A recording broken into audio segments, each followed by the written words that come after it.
नासिर नाम का एक व्यक्ति था जो पिछले 15 सालों से उस कब्रिस्तान में काम कर रहा था। दिन के समय लोग आते, फातिहा पढ़कर चले जाते और रात को वह जगह उसकी हो जाती थी। पहले पहल वह बस कब्रें खोदता, मिट्टी बराबर करता और पेड़ों के नीचे बैठकर रात भर सिगरेट पीता रहता था। मगर धीरे धीरे उसके अंदर कुछ बदलने लगा।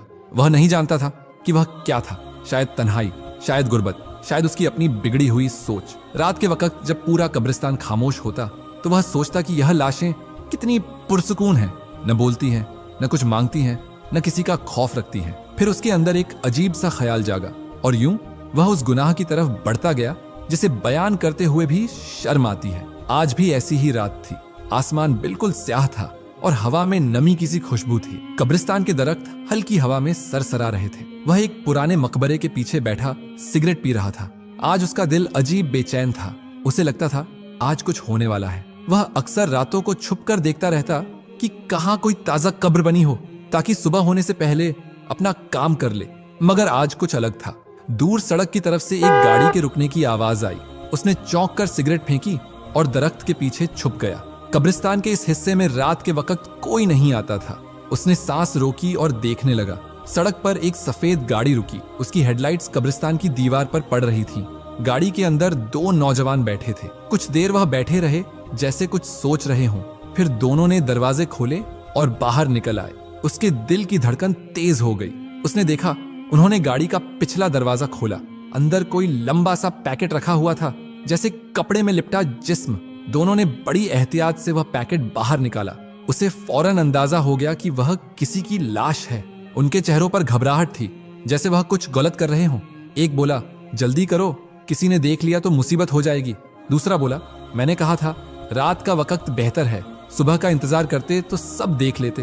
वह यह सब देख रहा था। वे कब्रिस्तान के एक कोने में गए जहां कुछ खाली जगह थी। उन्होंने बेलचे से जमीन खोदना शुरू कर दी। मिट्टी हटती गई और आधे घंटे बाद वहां एक गहरा गड्ढा बन गया। फिर दोनों ने लाश को नीचे उतारा। वह अंधेरे में ज्यादा नहीं देख सका, मगर एक लम्हे को चांद बादलों से निकला और रोशनी की तेज लहर कब्र पर पड़ी। दूर से देखने से वह किसी जवान लड़की की लाश मालूम हुई जो उन दोनों की हवस का निशाना बनी। अब मिट्टी तले दबाई जा रही थी। वे दोनों अपना काम कर रहे थे और वह बस उनके जाने का इंतजार कर रहा था। उसके दिल में एक नापाक ख्याल आया, यह तो अभी ताजा है। अगर रात के आखिरी पहर में इसके करीब जाऊं तो कोई देखने वाला भी नहीं।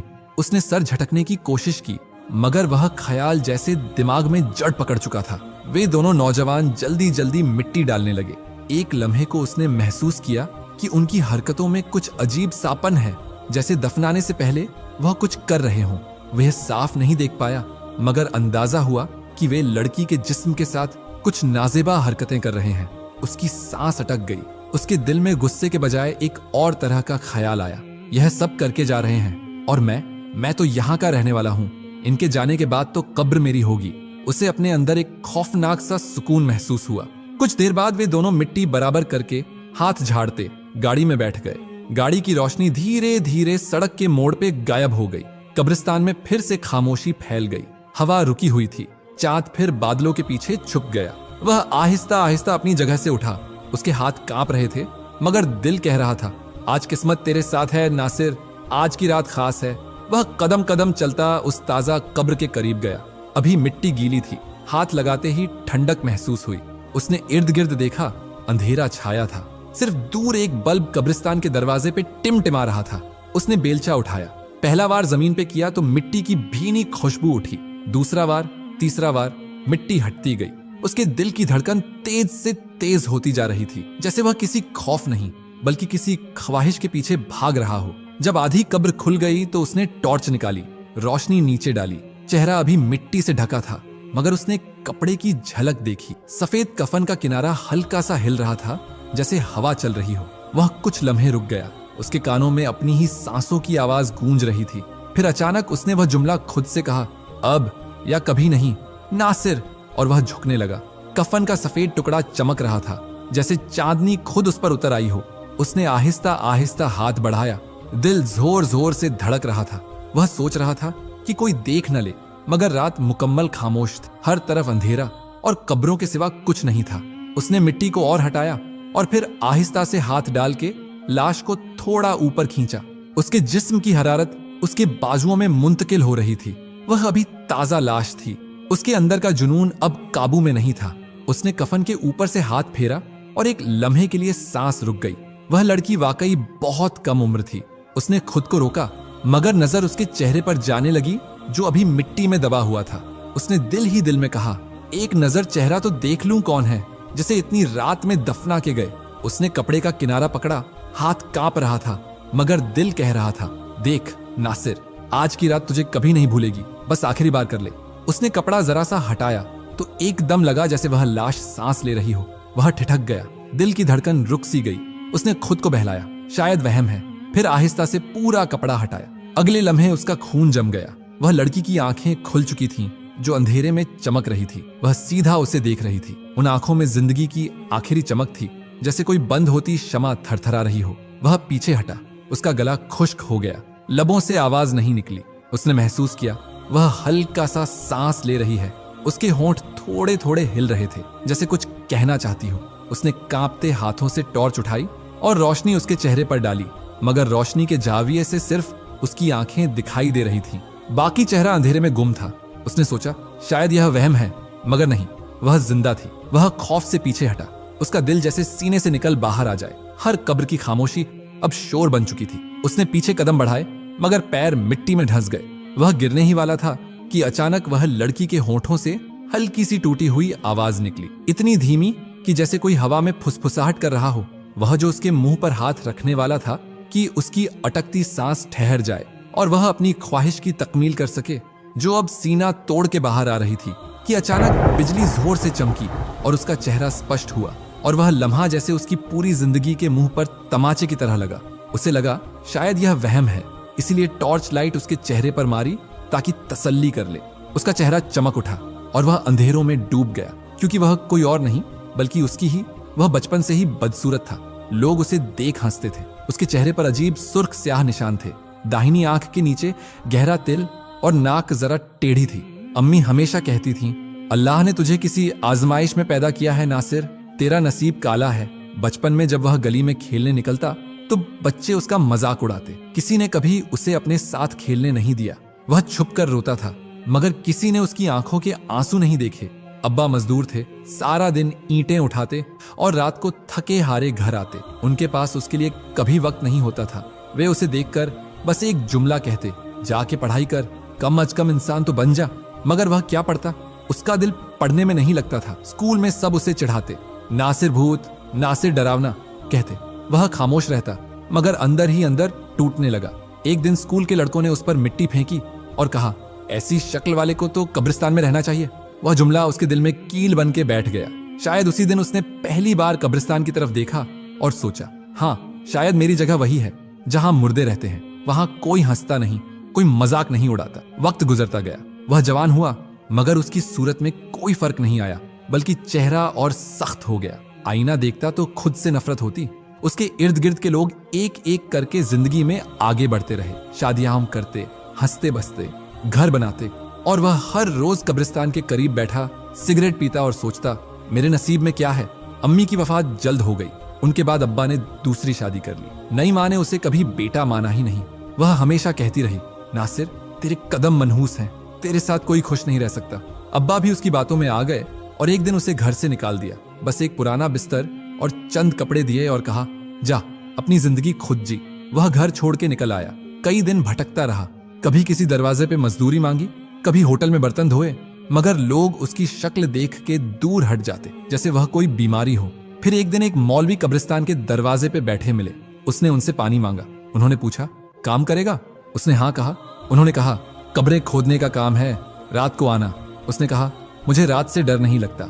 इस तरह उसकी जिंदगी का नया अध्याय शुरू हुआ। उसने कब्रिस्तान में रहना शुरू कर दिया। दिन को मिट्टी बराबर करता, झाड़ू लगाता और रात को वहीं किसी पेड़ के नीचे सो जाता। शुरू में दिल घबराता था, मगर फिर धीरे धीरे वह मुर्दों का आदी हो गया। उसे उनसे डर नहीं लगता था, बल्कि अजीब सा सुकून मिलता था। उनके पास जाके बैठता, उनसे बातें करता, उनके नाम पढ़ता। कभी कभी किसी ताजा कब्र पे हाथ रखता और सोचता, शायद इसके अंदर कोई मुझ जैसा हो जो दुनिया की बातों से तंग आके सो गया हो। वह दिन ब दिन खामोश होता गया। लोग कहते, यह पागल है, मगर वह पागल नहीं था, वह बस तन्हा था। उसकी तन्हाई अब उसका साया बन गई थी। कभी कभी रात को किसी जनाजे के बाद औरतों की चीखें सुनता तो दिल में अजीब सा दर्द होता। सोचता, काश कोई मेरे लिए भी इस तरह रोए, मगर जानता था उसके लिए कोई नहीं रोने वाला। वक्त के साथ साथ वह अपनी ही सोचों में गुम रहने लगा। उसे दुनिया झूठी लगने लगी, इंसानों के चेहरे मुनाफिक लगने लगे, कोई भी सच्चा नहीं दिखता था। उसने उनसे नफरत करनी शुरू कर दी और शायद इसी नफरत ने उसे अंदर से बदल दिया। वह अब हंसता नहीं था, किसी के दुख पे आंसू नहीं बहाता था। उसे लगता वह जिंदा नहीं है, वह भी उन मुर्दों जैसा है जिन्हें वह रोज दफनाता है। बस फर्क यह है कि वे जमीन के नीचे हैं और वह ऊपर। एक दिन मौलवी साहब ने कहा, नासिर बेटा, तू शादी क्यों नहीं करता? वह मुस्कुरा दिया, कहा, कौन लड़की अपनी जिंदगी मेरे जैसे चेहरे के हवाले करेगी? वे खामोश हो गए। उस दिन उसे ऐसा लगा कि उसका मुकद्दर अकेला रहना है। उसने अपनी किस्मत से समझौता कर लिया, लेकिन अंदर कहीं एक ख्वाहिश जिंदा रही, कोई उसे चाहे, कोई उसके वजूद को महसूस करे। यह ख्वाहिश वक्त के साथ जुनून बन गई। वह खुद से नफरत करता था, मगर इस जुनून को रोक नहीं पाया। उसका चेहरा जैसे उसके अंदर के जख्मों की तस्वीर बन गया। वह बाहर से बदसूरत था, मगर अंदर से टूटा हुआ, खाली और अधूरा नासिर अब एक कब्रिस्तान का साया बन चुका था, जो दिन के उजाले से भागता और रात के अंधेरे में पनाह लेता। कब्र खोदने का काम वह और मौलवी करीम ही संभालते थे। सुबह के वक्त वे भी उसके साथ होते, मगर शाम को घर चले जाते। उनका घर कब्रिस्तान के नजदीक ही था। वह रात को भी कब्रिस्तान में ही किसी पेड़ तले पड़ा रहता और मुर्दों की ठंडी सांसें सुनता रहता, उनकी बेजुबान आहें महसूस करता रहता। एक दिन उसके मोहल्ले की एक खूबसूरत औरत मर गई। वह औरत जिसे कभी वह चोरी छुपे देखा करता था, दूर से ही, क्योंकि करीब तो उसने कभी आने नहीं दिया था। उसने सुना कि उसने खुदकुशी कर ली। जिससे वह प्यार करती थी उसने कहीं और शादी कर ली और नज़मा ने जहर खा लिया। उसे अफसोस तो हुआ कि जवान मौत है। अगर वह मुझसे मोहब्बत कर लेती तो शायद मैं उसे कभी धोखा न देता, सर आंखों पर बिठा के रखता। खैर, मौलवी ने उसका जनाजा पढ़ाया और वह उसकी कब्र बनाने लगा। रात के अंधेरे चारों तरफ फैले थे। हवा में एक अजीब सी सर्द महरी थी और उसका दिल बोझल सा था। कब्रिस्तान में ही उसका जनाजा पढ़ाया गया, वह भी शामिल था। अचानक उसकी दूर पर एक रिश्तेदार रोती हुई आई और कहने लगी, मुझे नज़मा का आखिरी दीदार करना है। शायद वह अभी पहुंची थी। मर्द हजरात जनाजे के बाद जा चुके थे। उसके कुछ अजीजों अकारिब भी अब मौजूद थे और वह जिसने उसकी कब्र बंद करना थी वहीं खड़ा था। जब उसके चेहरे से कपड़ा हटाया गया तो उसकी नजर उस पर पड़ी। मर के भी उसका हुस्न 14वीं के चांद जैसा था। वह कुछ लम्हे उसे देखता रहा, हसरत से, जैसे चांद को देखते हैं, जिसे पाया या छुआ नहीं जा सकता। उसके दिल में अजीब सी ख्वाहिश मचलने लगी, चांद को पाने की ख्वाहिश। वह ख्वाहिश जिसको वह जायज तरीके से भी पूरा नहीं कर सका था, क्योंकि उसे इस काबिल ही नहीं समझा गया था। उसकी कब्र पर मिट्टी डालते हुए दिल में अजीब सा ख्याल आया, मगर उसने खुद पर लानत भेजी कि ऐसा सोचा भी क्यों। जब उसके रिश्तेदार चले गए तो हर तरफ सन्नाटा छा गया। कब्रिस्तान हमेशा की तरह वीरान रह गया। अब सिर्फ वह था। उस कब्र की गीली मिट्टी थी और उसकी वह ख्वाहिश जो गीली लकड़ी की तरह सुलग रही थी, अंदर ही अंदर, जिसका धुआं बाहर उठ रहा था। वह देर तक उसके कब्र के सिरहाने बैठा रहा। उसके अंदर अजीब तब्दीलियां आ रही थी और फिर अचानक उसे न जाने क्या हुआ, उसने खुद को उस कब्र को दीवानों की तरह खोदते पाया। उसने मिट्टी की आखिरी तह हटाई तो जमीन से ठंडी हवा का एक झोंका उठा, जैसे कब्र के अंदर खामोशी ने सांस ली हो। चांद की हल्की सी रोशनी में कफन का सफेद कपड़ा दिखाई दिया। दिल के अंदर एक तूफान था और हाथ कांप रहे थे। उसने खुद को समझाता रहा कि यह पागलपन है, मगर पता नहीं वह कौन सा लम्हा था जब अक्ल का दामन छूट गया। हाथ जैसे खुद ब खुद हरकत करने लगे। उसने आंखें बंद कर लीं, जैसे खुद से नजरें चुराना चाहता हो। खामोशी इस कदर गहरी थी कि उसकी अपनी सांसों की आवाज भी गुनाह लगने लगी। उसने दिल ही दिल में कुछ पढ़ा, शायद कोई बहाना तराशने के लिए कि जो होने जा रहा है वह बस एक लम्हे की कमजोरी है। मगर वह लम्हा इतना लंबा था कि वक्त जैसे रुक गया हो। हवा रुक गई, रोशनी मध्यम हो गई और उसने खुद को वहां पाया जहां इंसान अपनी जात से हार जाता है। उसकी आंखों के सामने वह चेहरा था जो अब दुनिया से रुखसत हो चुका था, मगर उसके अंदर के हैवान ने उसे सुकून न लेने दिया। दिल में एक अजीब सा सुकून और खौफ एक साथ उतरने लगा। ऐसा लगा जैसे उसके वजूद से रोशनी छिन गई हो। वह खुद से नजरें नहीं मिला सकता था। जब होश वापस आया तो पसीने में भीगा हुआ था। जिस्म की गर्मी खत्म हो चुकी थी और रूह पे एक अजीब सा बोझ था। उसने कपड़ा दोबारा डाल दिया, कब्र बंद की और देर तक वहां बैठा रहा। दिल कह रहा था कि जो हुआ वह महज एक लम्हे का फरेब था, मगर ज़मीर चीख रहा था कि यह उसकी बर्बादी की इब्तिदा है। उसने पहली बार महसूस किया कि कब्र सिर्फ मुर्दे के लिए नहीं खोली गई थी, बल्कि उसके अंदर की इंसानियत भी उसी कब्र में दफन हो चुकी थी। वह रात के अंधेरे में वहां से उठा, मगर ऐसा लगा जैसे वह कब्र उसे पुकार रही हो। हर कदम के साथ जमीन उसके पांव पकड़ रही थी। वह जानता था अब यह उसका पहला नहीं, बल्कि सबसे पहला और सबसे बड़ा गुनाह था। उस रात के बाद वह बदल गया। उसके अंदर कुछ ऐसा जागा जो शायद कभी मरना नहीं चाहता था। शुरू में उसे बहुत खौफ महसूस हुआ। वह खुद से नफरत करने लगा। जब भी कब्र खोदता तो लगता जैसे अपने ही गुनाह की जमीन हिला रहा हो, मगर वक्त के साथ वह एहसासमंद पड़ने लगा। जमीर की आवाज पहले तेज थी, फिर धीमी होती गई। अब वह सिर्फ फुसफुसाहट बन गई। वह दिन में खामोश रहता, मगर रात को जैसे कोई उसके अंदर जाग उठता। वह मुर्दों की ठंडी सांसों के बीच इत्मीनान ढूंढने लगा। अब कब्र उसके लिए सिर्फ मिट्टी नहीं रह गई थी, वह उसका राज थी, उसकी पनाह थी। वह अब खुद को उन मुर्दों से अलग नहीं समझता था। वे भी बेजान, वह भी बेहिस्स। उसने कई बार अपने आप को रोका, मगर न रोक सका। वह जान गया था कि यह गुनाह अब उसकी आदत बन गया है। जब किसी जवान औरत की मौत की खबर आती तो उसके दिल में एक अनजानी ख्वाहिश मचलती। लोग रोते और वह फावड़ा तेज करता। उसे खुद पर गुस्सा आता, मगर साथ ही एक अजीब सा सुकून भी मिलता, जैसे कोई अंदर से बोझ हट गया हो। वह रातों को कब्रों के दरमियान बैठा रहता। हवा थम जाती, चांदनी फीकी पड़ जाती, और वह सोचता, क्या वह अब इंसान है या बस एक साया जो जिंदा रहने के लिए मरने वालों का मोहताज है? कभी कभी अपने आप से सवाल करता, नासिर तू कहां चला गया? जवाब में बस कब्रिस्तान की खामोशी सुनाई देती। अब जिंदगी में दिन और रात का फर्क मिट गया था। वह हर दिन किसी नई कब्र का इंतजार करता और हर रात अपनी इंसानियत को थोड़ा और दफना देता। मौलवी साहब एक दिन उसके पास आए। उनके चेहरे पर हमेशा की तरह सुकून था, मगर उस दिन उनकी आंखों में कुछ परेशानी सी थी। कहने लगे, नासिर बेटा, तुम अकेले हो, जिंदगी का कोई सहारा नहीं।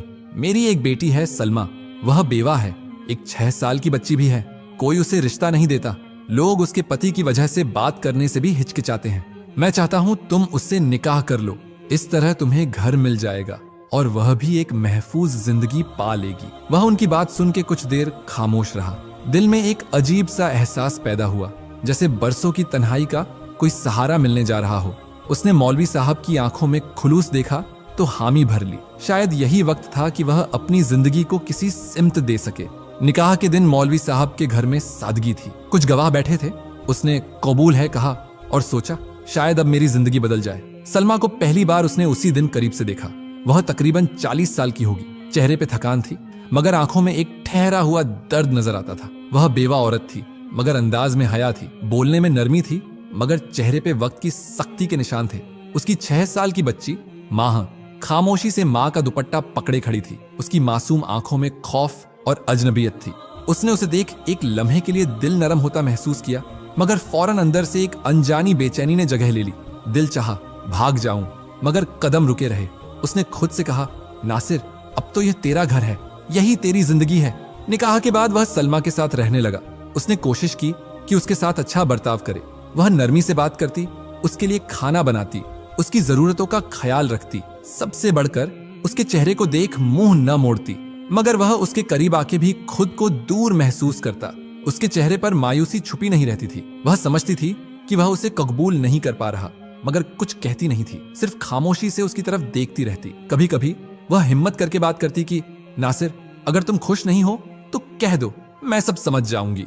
मगर हर बार वह कह देता, नहीं मैं बस थका हुआ हूं, और वह चुप हो जाती। उसकी आंखों में उदासी बढ़ती जाती थी।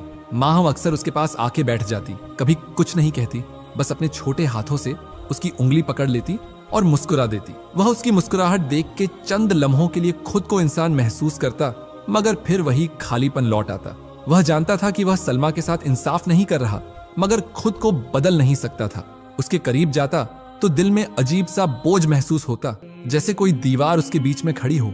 वह उसे देखता तो अपने गुजरे हुए माजी की कब्रों को याद करता। उसे लगता जैसे वह फिर वही नासिर बन गया है जो कब्रिस्तान की मिट्टी में सुकून ढूंढता था। सलमा ने अपनी जिंदगी को उसके साथ ढालने की पूरी कोशिश की, मगर वह हर बार उसे एहसास दिलाए बगैर खुद से दूर करता रहा। वह कभी कभार खुद से कहता कि नासिर खुदा ने तुझे मौका दिया है, घर दिया, औरत दी, बच्ची दी, तू क्यों नहीं बदलता?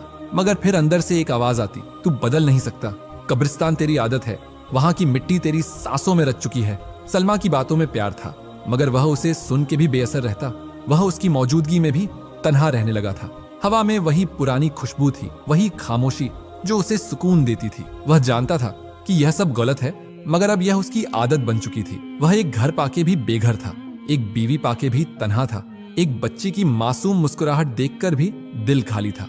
वह सोचता शायद उसकी जिंदगी कब्रिस्तान ही है, जहां मुर्दे भी उससे बेहतर जीते हैं। सलमा की आंखों में रोज नया दुख आता और उसकी आंखों में वही पुरानी सर्द मेहरी रहती। वह उस औरत के वजूद से उलझता भी था और उसकी खामोशी में छुपे दर्द से डरता भी, मगर खुद को बदलने की हिम्मत उसमें कभी ना आई। वह कब्रिस्तान का नासिर था और शायद हमेशा वहीं का रहेगा। मौलवी साहब का इंतकाल एक खामोश दिन में हुआ, वही दिन जब घर के सहन में हवा भी जैसे रुक गई थी। कुरान की तिलावत की आवाज गूंजती रही, लोग आते जाते रहे, मगर उसके अंदर अजीब सा सन्नाटा छा गया। उसने मौलवी साहब के जनाजे को अपने हाथों से उठाया। कंधों पर वह बोझ सिर्फ एक मैयत का नहीं, बल्कि एक जिम्मेदारी का भी था। जैसे अब पूरा कब्रिस्तान, वह घर और उन दो औरतों की जिंदगी का बोझ उसके कंधों पर रख दिया गया हो। दफन के बाद जब मिट्टी की आखिरी मुट्ठी उसके हाथों से गिरी, तो उसके दिल में एक सवाल जागा, क्या अब भी वह कब्रिस्तान से दूर रह पाएगा? वक्त अपनी रफ्तार से चलता रहा, दिन गुजरते गए, महीने बदलते गए, मगर उसकी जिंदगी वहीं ठहरी रही। सुबह के वक्त वह कब्रिस्तान का काम देखता, शाम में चंद लोगों से मिलता और रात होते ही फिर उन्हीं कब्रों के बीच गुम हो जाता, जहां अब उसे अपना ही सुकून मिलता था। सलमा अब खामोश रहने लगी थी। वह जानती थी कि वह जिस्म से इस घर का हिस्सा है, मगर रूह से नहीं। वह अक्सर चूल्हा जलाती, माहंग के बाल बनाती, नमाज पढ़ती और फिर खिड़की से बाहर देखती रहती। शायद सोचती कि जिंदगी इतनी बेरंग क्यों हो गई। माहा अब 12 साल की हो चुकी थी। उसके चेहरे पे बचपन की मासूमियत के साथ साथ एक अजीब सा उदासी का रंग भी आने लगा था। वह अपने माँ बाप के दरमियान की सर्द फिजा को महसूस करती थी। उसे याद नहीं कि आखिरी बार उसने उससे मुस्कुराहट से बात कब की थी। वह अक्सर माँ के पास बैठ के सवाल करती, अम्मी, अब्बू हमसे नाराज हैं क्या? सलमा के पास हर बार एक ही जवाब होता, नहीं बेटा, वह बस थके हुए हैं। मगर वे दोनों जानते थे कि हकीकत कुछ और है। उसकी खामोशी अब दीवार बन चुकी थी, जिसके पार सलमा की सांसें उलझ के रह जाती थीं। उसकी रातें कब्रिस्तान की मिट्टी से गुजरती रहीं। वह अब इस जगह का हिस्सा बन चुका था। लोग समझते थे कि वह मौलवी साहब के काम को आगे बढ़ा रहा है, मगर हकीकत यह थी कि वह अपने गुनाह को छुपाने, अपनी ख्वाहिशों को जिंदा रखने वहां जाता था। कभी कभी खुद से कहता कि अब बस करो नासिर, अब तौबा कर लो, मगर अगले ही लम्हे वह खुद को उसी अंधेरे में डूबता महसूस करता जहां से निकलना नामुमकिन था। घर में सलमा के चेहरे पे वक्त की थकान बढ़ती जा रही थी। उसकी आंखों के गिर्द स्याह हल्के बन गए और अब वह ज्यादा बोलती नहीं थी। उसके कदमों की आहट सुनते ही दरवाजे तक आ जाती, मगर उसकी नजरें उसके चेहरे से बच के गुजर जाती। वह चाहती थी कि एक रात वह उसके साथ बैठ के दिल की बात करे, उसे बताए कि वह कैसा महसूस करता है, मगर वह जानती थी कि उसका दिल अब कब्रिस्तान की मिट्टी में दफन हो चुका है। उसे लगता था वह भी बस दिखावा करती है। अंदर से उसकी शक्ल से उसे भी नफरत है। जब वह उसके करीब जाता है तो वह मुश्किल से बर्दाश्त करती है, क्योंकि वह शुरू से ही नफरत सहता आया था। इसलिए किसी की हमदर्दी उसे अब झूठी लगती। बस मुर्दा वजूद ही थे जो उससे नफरत करने की सलाहियत न रखते थे। शायद इसीलिए वह अपनी ख्वाहिशात का सुकून उन्हीं के वजूद से पाता था। माहम उसके कदमों की छाप से डरने लगी। उसे लगता जैसे वह जो दिन में खामोश रहता है, रात में कोई और बन जाता है। वह अक्सर अपनी माँ के पहलू में सिमट के सोती, जैसे किसी अनजाने खौफ से पनाह मांग रही हो। कभी कभार वह उसकी तरफ देखता तो दिल के अंदर एक लम्हे को नरमी आती, मगर अगले ही लम्हे उसके गुनाह का साया फिर दिल पे छा जाता। जिंदगी यूं ही गुजर रही थी। घर की दीवारों पर खामोशी उतरती जा रही थी। माहन जवान हो रही थी, सलमा बूढ़ी लगने लगी थी और उसका जमीर रोज थोड़ा थोड़ा मर रहा था। बाहर लोग उसे नेक समझते, कब्रिस्तान का खादिम कहते, मगर उसके अंदर एक जंग चल रही थी। एक तरफ खुदा का खौफ, दूसरी तरफ वह लज्जत जो अब उसके वजूद का हिस्सा बन चुकी थी। रात के वक्त जब सब सो जाते, वह खामोशी से दरवाजा खोल निकलता। चांदनी में उसका साया लंबा होता जाता। कब्रिस्तान के करीब पहुंचकर वह एक लम्हे को रुक जाता। दिल कहता वापस चले जाओ, मगर कदम फिर खुद बढ़ने लगते। सुबह जब वह घर लौटता तो सलमा जाग चुकी होती। उसके चेहरे पे सवाल होते, मगर जुबान खामोश। वह वजू करके नमाज पढ़ता, चेहरे पे सुकून लाने की कोशिश करता, मगर अंदर एक बेनाम सा दर्द सुलगता रहता। दिन महीने, साल सब एक जैसे गुजरने लगे। सलमा अब भी उसके लिए दुआ करती थी, मगर वह जानता था कि वे दुआएं उस तक नहीं पहुंचती। वह शायद किसी और ही आसमान की तरफ उड़ जाती, जहां गुनाह की बू नहीं पहुंच सकती थी। माहम अब जवान हो चुकी थी। उसकी आंखों में वही सवाल रहता, अब्बू आप हमसे इतने दूर क्यों हैं? मगर उसके पास अब भी कोई जवाब नहीं था, सिर्फ खामोशी, सिर्फ वो कब्रिस्तान जो उसके दिल का ठिकाना बन चुका था। उसे अब याद नहीं कि कब से माहम बदलने लगी थी, शायद वक्त के साथ, शायद खामोशियों के बोझ से। मगर उसने पहली बार महसूस किया कि वह उससे कुछ छुपा रही है, जिसे कहने की हिम्मत नहीं। उसने कई बार चाहा कि उसे बात करे, उसके दिल की बात जाने, मगर उसके अंदर कुछ उसे रोक देता। शायद ज़मीर या शायद वह गुनाह जो उसके वजूद में बस चुका था। सलमा अब ज्यादातर खामोश रहने लगी थी। वह माहम पर नजर रखती, मगर उसे नजरें चुरा लेती। कभी कभी वह देखता कि वह उसकी तरफ देख के रुक जाती है, जैसे कुछ कहना चाहती हो, मगर फिर चुप हो जाती। घर में एक अजीब सा सन्नाटा फैल गया था। वह जब बोलता तो उसकी आवाज भी अजनबी लगती। एक रात उसने महसूस किया कि माहा उसके करीब आई। वह शायद कुछ कहना चाहती थी, मगर हिचकिचा गई। उसकी आंखों में वही पुराना खौफ था। उसने आहिस्ता से कहा, क्या हुआ बेटा, कुछ कहना है? वह चंद लम्हे उसे देखती रही, फिर आहिस्ता से बोली, नहीं अब्बू, कुछ नहीं, और कमरे में चली गई। उसके जाने के बाद वह देर तक उसी जगह बैठा रहा। दिल के अंदर एक बोझ सा था, जैसे कोई खामोशी उसके कानों में चीख रही हो। वह अक्सर रात के वक्त जाग जाता, माहों के कमरे के दरवाजे के पास से गुजरता तो वहां हल्की रोशनी दिखाई देती। कभी वह कुरान पढ़ रही होती, कभी चुपचाप बैठी आसमान को देख रही होती। वह एक पल को सोचता, काश वह उससे आम बापों की तरह बात कर पाता, मगर उसके अंदर का खौफ उसे रोक लेता। उसे डर लगता कि अगर उसने उससे ज्यादा बात की तो उसके गुनाह का साया उस पर भी पड़ जाएगा। दिन गुजरते गए, माहंग का रवैया और मुहाफिज हो गया। वह उससे नजरें नहीं मिलाती थी। कभी कभी उसके करीब आती भी तो उसके चेहरे पे एक अनजानी झिझक, एक दबाव सा महसूस होता। उसने उसे कई बार देखा जैसे वह कुछ कहना चाहती है, मगर होंठ बंद कर लेती है। उसके अंदाज में अब वह नरमी नहीं रही जो बचपन में थी, जैसे उसने बहुत कुछ देखा, सहा, मगर जुबान पे कुफ्ल लगा लिया हो। एक दिन उसने देखा कि वह कब्रिस्तान की दीवार के पास खड़ी थी। उसने पूछा, यहाँ क्यों आई हो? वह चौंकी, घबरा के बोली, बस ऐसे ही। उसने कहा, यह जगह अच्छी नहीं है बेटा, अंदर मत जाया करो। वह धीरे से बोली, आप तो हर रात जाते हैं अब्बू। उसके लहजे में एक ऐसी मासूम चुभन थी जिसने उसके वजूद को हिला दिया। वह कुछ कह न सका, बस चुप हो गया। उस रात वह कब्रिस्तान नहीं गया। लंबी देर तक सहन में बैठा रहा। सलमा अंदर सो चुकी थी। माहा के कमरे की खिड़की बंद थी, चांदनी उस पर गिर रही थी। वह सोचता रहा, आखिर माहंग की आंखों में यह खौफ क्यों है?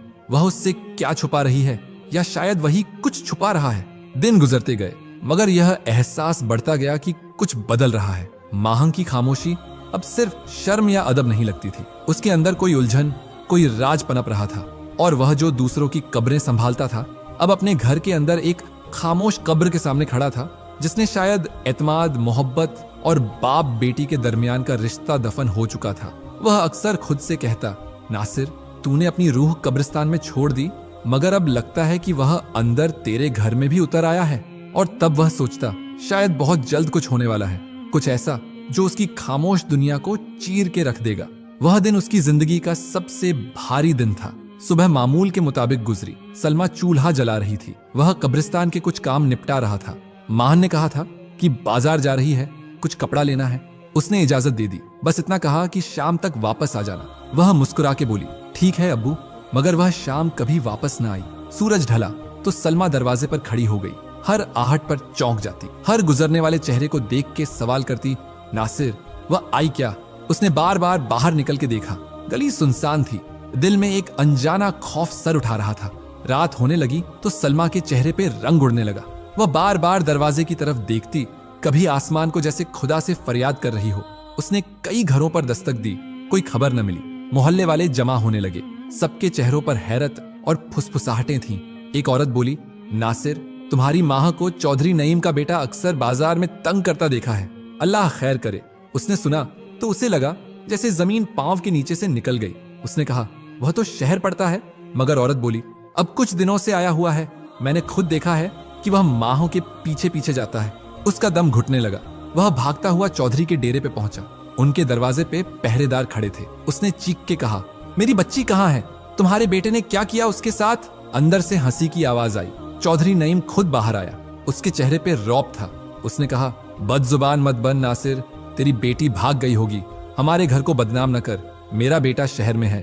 उसने कहा, खुदा के लिए झूठ मत बोल, मेरी बेटी नेक है, वह कभी ऐसा नहीं कर सकती। उसने उसे धक्का दिया और बोला, निकल जा यहां से, वरना जुबान खींच लूंगा मैं।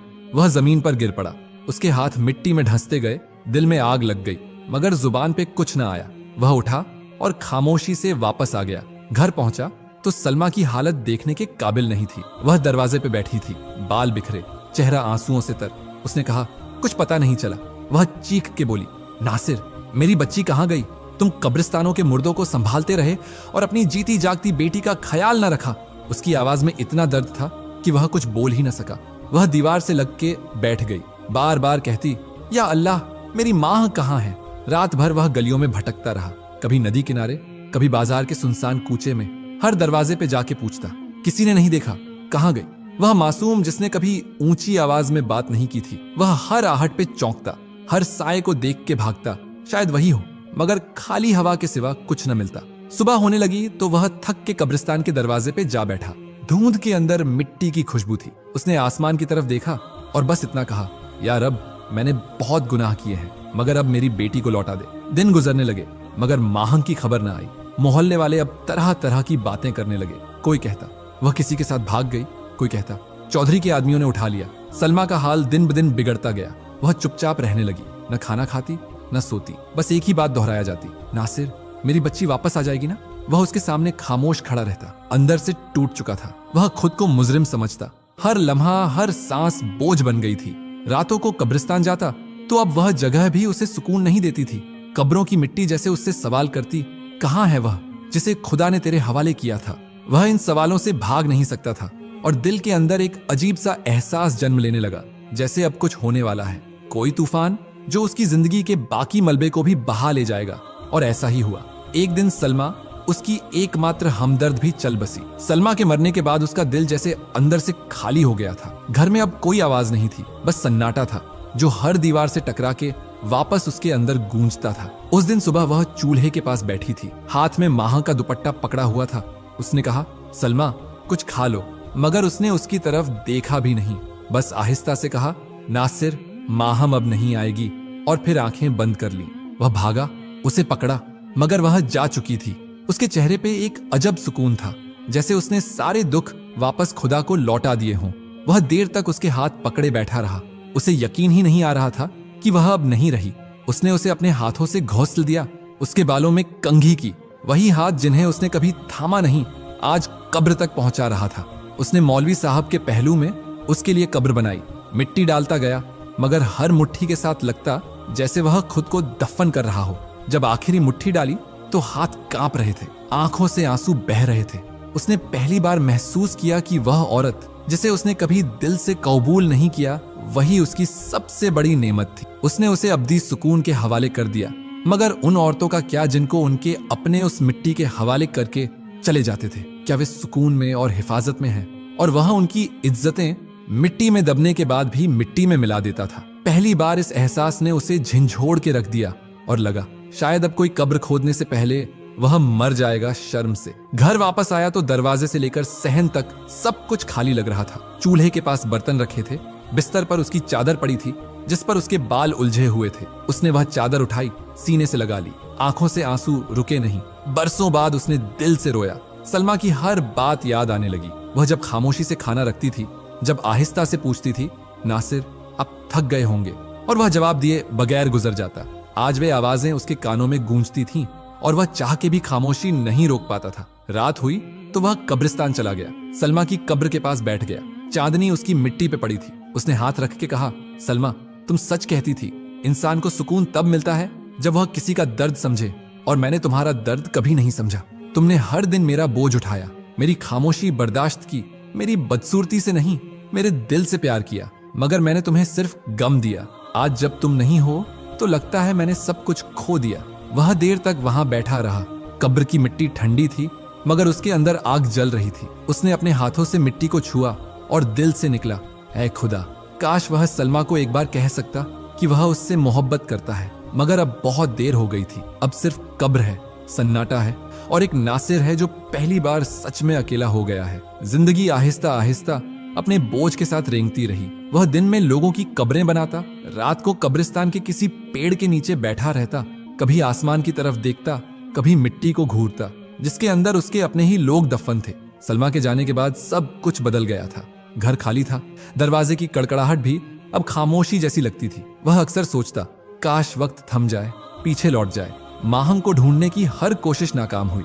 लोग कहने लगे, अब उसे भूल जाओ, मगर बाप अपनी औलाद को कैसे भूलता है। वह दिन रात इसी आस में जिंदा था कि शायद वह किसी दिन वापस आ जाए, शायद दरवाजा खुले और वह दौड़ती हुई कहे, अब्बू मैं आ गई हूं। मगर ऐसा कभी न हुआ। साल गुजरते गए, सलमा की कब्र की मिट्टी भी बैठ गई। वह कभी कभी उसके पास जाके बैठता, घंटों बातें करता जिनका जवाब कभी नहीं आता था। उसकी बातें अब हवा में घुल जाती थीं। वह खुद को समझाने लगा कि शायद यही उसकी सजा है कि वह अकेला रहे, तन्हाई में जलता रहे। उसने बरसों तक कब्रिस्तान में कोई कब्र न खोदी, कोई गुनाह न किया। वह खुद से नफरत करने लगा था। उसने खुदा से वादा किया था कि अब मिट्टी के नीचे सोए किसी इंसान को नहीं छेड़ेगा। अब कोई ख्वाहिश नहीं, बस तौबा और कफारा है। 5 साल यूं ही गुजर गए। उसने अपने हाथों की लकीर में खालीपन देखा।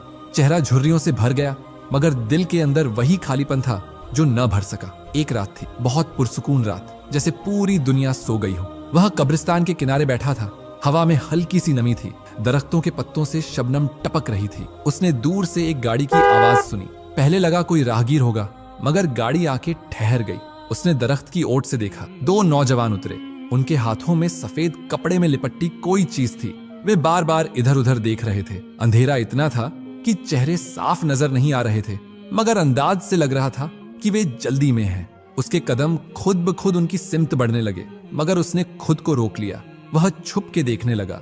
वे गाड़ी के पिछले हिस्से से लाश निकाल रहे थे। उन्होंने जल्दी जल्दी एक गड्ढा खोदा और उस लाश को मिट्टी में उतारने लगे। उसने टॉर्च की मध्यम रोशनी में देखा कि वह एक लड़की की लाश थी। बाल खुले हुए थे और चेहरे पे अभी भी किसी ताजा सांस का निशान लगता था। उसका दिल एक लम्हे को लरज गया।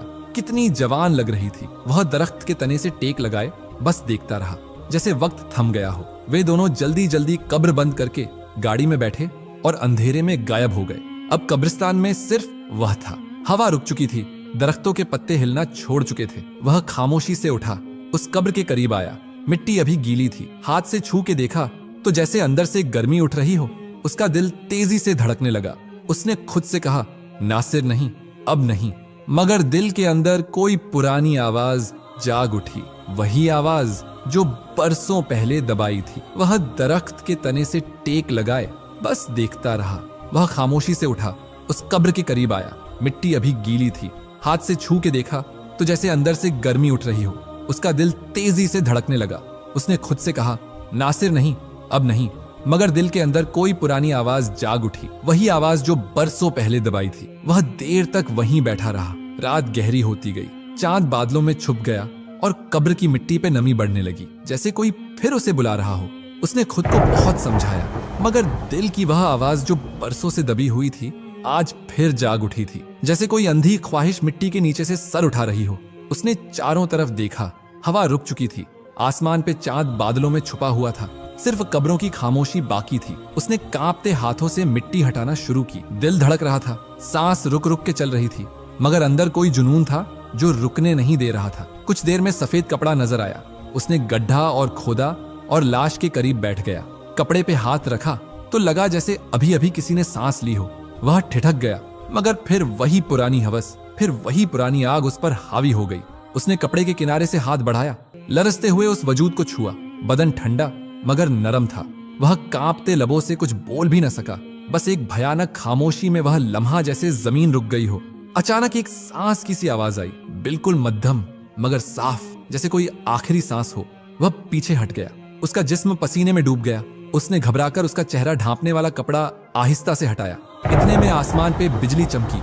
एक लम्हे को पूरी कब्र रोशनी से भर गई और वह पत्थर बन गया। उसकी आंखें फैल गईं, जुबान गूंगी हो गई। उसके सामने जो चेहरा था वह उसकी मां का था। उसने चीखने की कोशिश की, मगर आवाज गले में अटक गई। जमीन घूमने लगी। उसने खुद को पीछे खींचा, मगर पांव लड़खड़ा गए। वह मिट्टी में गिर गया और रोने लगा। उसके हाथ कांप रहे थे, दिल फट रहा था। वह चीख चीख के कहने लगा, नहीं नहीं, यह सच नहीं हो सकता। मगर कब्र के अंदर वह चेहरा उसकी तरफ देख रहा था, जैसे खामोशी से कह रहा हो, यह सब तेरी सजा है नासिर, तेरी ही सजा। वह जमीन पर गिरा, मिट्टी उठा उठा के अपने मुंह पर फेंकने लगा। वह पागलों की तरह रोता रहा और फिर एकदम से हंसने लगा। हंसी इतनी तेज थी कि कब्रिस्तान की खामोशी फट गई। वह दौड़ता हुआ कब्रिस्तान के दरवाजे से बाहर निकला। गलियों में नंगे पांव भागता जा रहा था। लोग दरवाजे खोल के देखते तो वह तालियां बजाता हुआ चिल्लाता जाता कि मैंने अपनी ही बेटी की इज्जत मिट्टी में मिला दी, मैंने अपने ही खून को नापाक कर दिया। लोग दरवाजे बंद कर लेते, बच्चे रोते, औरतें छिपती, मगर वह हंसता रहता, चीखता रहता कि देखो मैं नासिर हूं, कब्रिस्तान वाला नासिर, जिसने अपनी बेटी को भी न बख्शा। रात के अंधेरे में उसकी आवाजें गूंजती रहीं। वह गलियों के बीच पागलों की तरह नाचता रहा, कभी रोता, कभी हंसता, और फिर एक जगह जाके गिर गया। उसके हाथों पे मिट्टी थी, चेहरे पे आंसू, मगर आंखों में अब सिर्फ वीरानी थी। उसने आसमान की तरफ देखा तो लगा जैसे बादलों में भी उसकी बेटी रो रही हो। उसकी सजा मुकम्मल हो चुकी थी, मगर दिल की चीख अब भी जिंदा थी। वह नासिर जो कभी कब्र खोल के तमन्नाएं पूरी करता था, आज अपनी ही कब्र का कैदी बन चुका था।